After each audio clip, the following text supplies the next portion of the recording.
Finally, the greenhouse is starting to catch up. So chuffed with these this year. Proper big plum tomatoes. I have to be honest, when I planted them, I thought they were going to be tiny little cherries, but they're actually not bad. And as you can see, Jim is starting to look not too bad. So I'm quite chuffed about that. Still going to keep an eye on him and make sure. But he's producing fruit. He's got more leaves on him. I think it's all looking positive.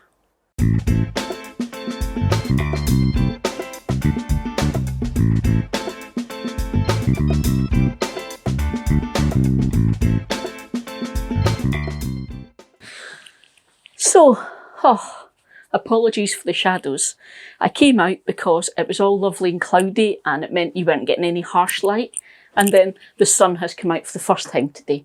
So I'm afraid we're getting lots of shadows. Sorry.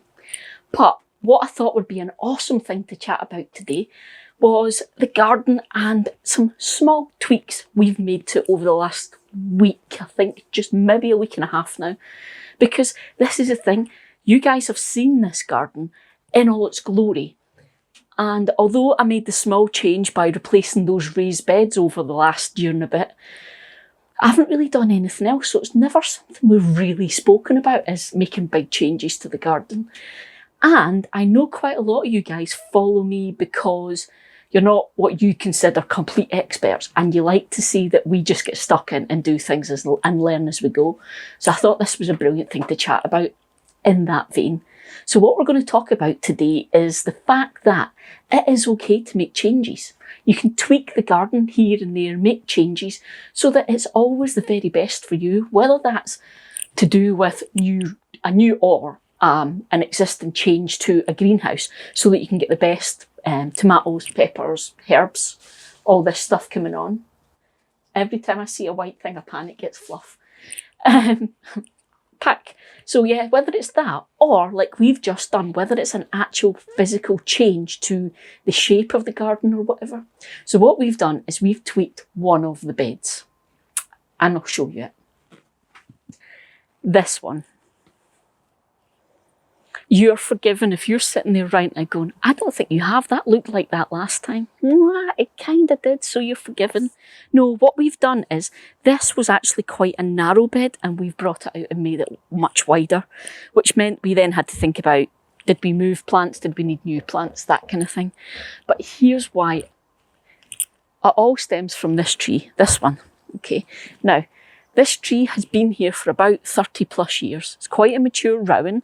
I suspect it was actually planted when this was a new build house, okay? But as you can see, it's actually starting to look a wee bit poorly, okay? What happened was we got a new fence put in, we got new neighbours, put a new fence in. It was a chance to kind of refresh and zhuzh up a bit. But the fence is actually a few inches further this way than the old fence was. And although theoretically it doesn't make a difference here nor there, once you get up to the height of the 6 foot mark, that made a big difference because that tree gets blown that way all the time by the wind. So the 6 foot fence, the tree blown that way, it meant that trunk just rubbed against the fence. And eventually the trunk got so badly damaged that it just let rot sit in. So as you can see, it's still alive. At the minute, it's kind of clinging on there. So we're not going to replace it straight away because it's still got berries. The birds are eating the berries. And if we want to replace a tree, the best time to do a bare root replacement tree would be in winter when it's dormant. So that's not getting replaced just now. But what it did was it gave us the opportunity to think about, if we're going to change that, how will we do it? And then what does that mean for the garden in general? Because there's a few things you need to think about.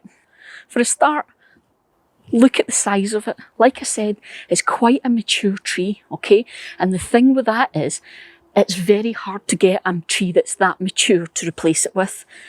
It's quite expensive. You can get them, it's very expensive.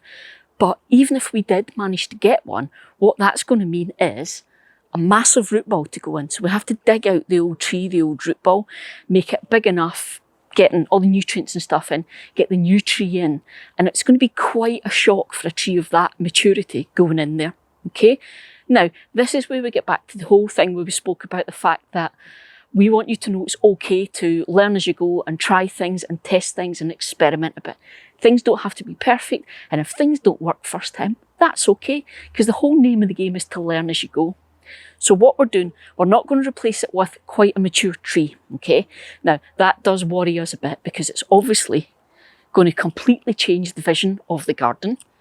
Our living room looks out and we see the tree, so it's going to have a big impact on us. So we are going to put a tree in, it just won't be that size. What that means is, we then said, well, if we're going to do this, how can we do it without it being a massive drama?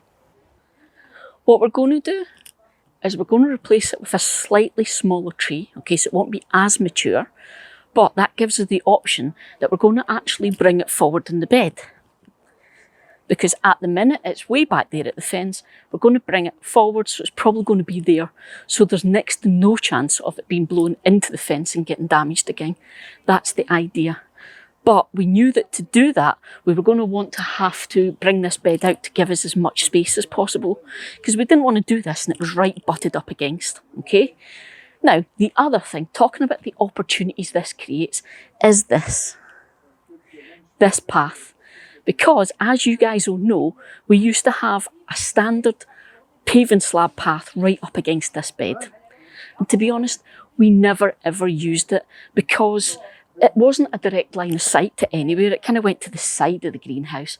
But because this bed was so narrow, everything was kind of overhanging the path, so you used to step round it anyway. So I used to just end up walking on the lawn. And yes, it was mostly me that did it. So we decided this was an opportunity to move the path as well. That's the thing. I never used to walk on a path anyway. I always walked on the lawn. It's not a good noise. And as you know, keep walking on the lawn, you trash the lawn. So what we did was we laid this path, and this is now the path I will walk to the greenhouse. And we didn't make a big drama about it. What we did was we laid those slabs out. We made them diamonds rather than flat up against each other because we thought that way it just adds another nice touch, a nice feature to the garden. What we did was we measured it out, so it's my stride, as you'll see, because everyone knows I'm quite short.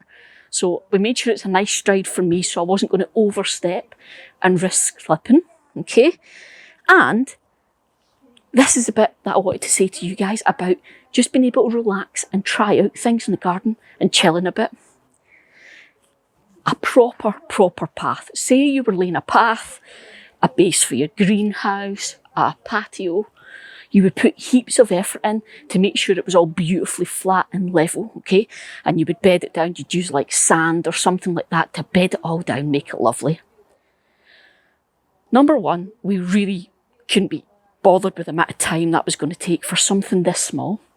Number two, I'm not sure we have the skill level to do that, nor did I want to be physically doing that type of job, because I did that with the beds and it was not fun.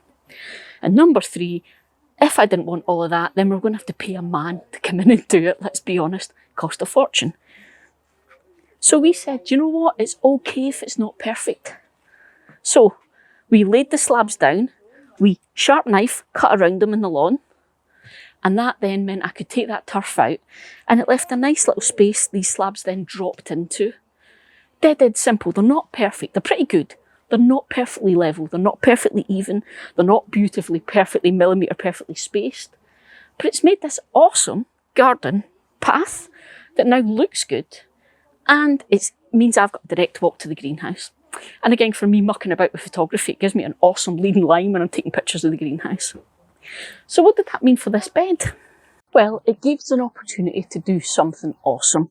You? What we had was a really narrow bed, okay? And pretty much everything was getting mugged by these schemia. So stuff was starting to come this way, trying to get light, because as you guys know, the light comes from there and goes that way. So this isn't the brightest spot, and it only starts getting light about lunchtime. So everything was leaning this way, especially this balloon flibber. It was really suffering. So we decided we'll keep the big tall stuff at the back, so things like schemia, and the astrantia, that kind of thing, will stay at the back. Smaller things we've brought to kind of mid-ground, and then we got all our little, I was going to say petunias, but it's not, it's primula, all those types of things. We've brought them right forward. The kind of bedding plant type things are at the front. And we've got some cyclamen. We've bought a couple of extra wee bits and bobs to put in. And we've put loads of spring bulbs in, because that again gives us that nice wee change for spring, because I do love a spring bulb. So that's what we've done. We've deliberately not overfilled it, because we've learned from experience.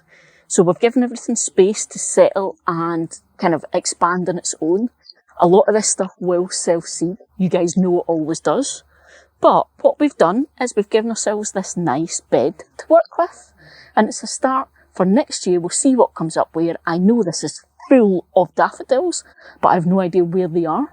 So this will be a great chance for me to see. And then once I know where they're coming up, I can split them up and spread them out and stuff if I want, and start really working on this bed.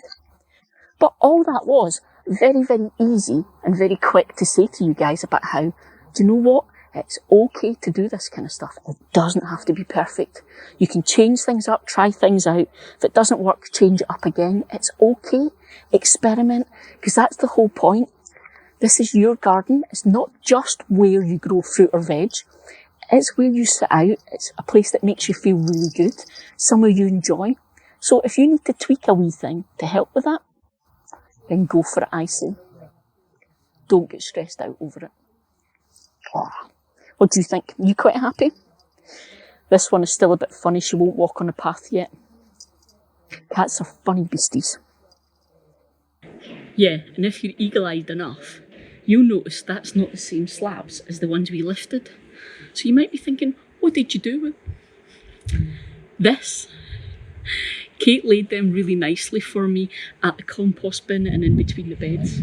And that's given me a really nice level, non-slip, awesome surface now for when I'm working in the garden. Bonus! So, I'll leave you guys there for this week. And as usual, there's plenty more stuff on the channel if you want to catch up. But I will be back, same time, same place next week, 10 AM Sunday. And until then, you know how it works. Grow those likes, hit that thumbs up button, and remember and subscribe and hit that little bell if you want to join the community and get notified every time I post a video, or if I'm chatting in the community post section. So until next week, see you guys.